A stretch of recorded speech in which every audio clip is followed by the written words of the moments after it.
बिस्मिल्लाहिर्रहमानिर्रहीम, अस्सलामु अलैकुम, वेलकम टू सऊदी इन्फो और मैं हूं मोहम्मद कबीर।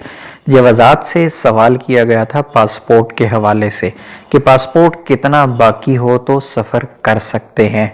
अब यहाँ पर दो कंडीशंस बताई गई है जवाज़ात की तरफ से।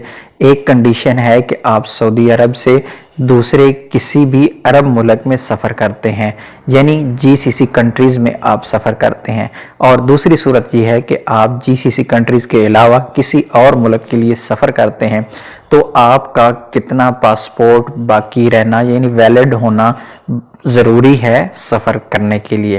तो जवाज़ात की तरफ से कहा गया कि मरहबा बिक यल्ज़म अल्लाह तक़ुल सलाहियत जवाज़ अन तलात अशहर लिलसफ़र ज़मन अल-दौल अल-अरबिया व सित्ता अशहर लिबक़िय अद-दौल व फ़ी हाल अल-तजदीद यतम इरजा अल-जवाज़ अल-क़दीम लिसाहिब बाद अमलिया अल-तदक़ीक़ लियतम इस्तफ़ादा मिन अल-तअशीरात अल-मौजूदा बिका शुक्रन लितवासलक।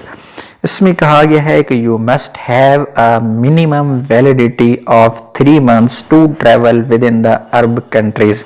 अगर आप जीसीसी कंट्रीज में सफ़र करना चाह रहे हैं तो ज़रूरी है कि आपका पासपोर्ट 3 महीने बाकी हो and 6 months for the rest of the countries, और 6 महीने अगर आप दूसरे मुल्कों में कहीं किसी और मुल्क में सफ़र करना चाह रहे हैं तो आपका पासपोर्ट 6 महीने वैलिड होना बाकी है। And in the case of renewal the old passport is return to the owner.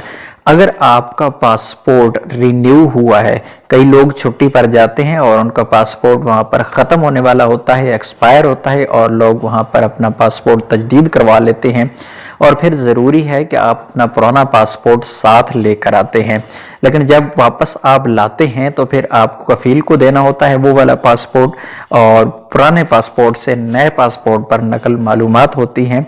तो उसको यहाँ पर कहा गया है कि ज़रूरी है कि जो भी पासपोर्ट का मालिक है यानी जिसका पासपोर्ट है पुराना पासपोर्ट, उसको वापस कर दिया जाए। तो उम्मीद है आज की वीडियो आपको अच्छी लगी होगी। वीडियो अच्छी लगी तो वीडियो को लाइक कीजिएगा। मिलते हैं एक और नई वीडियो के साथ, तब तक के लिए इजाज़त दीजिए। अल्लाह हाफिज़।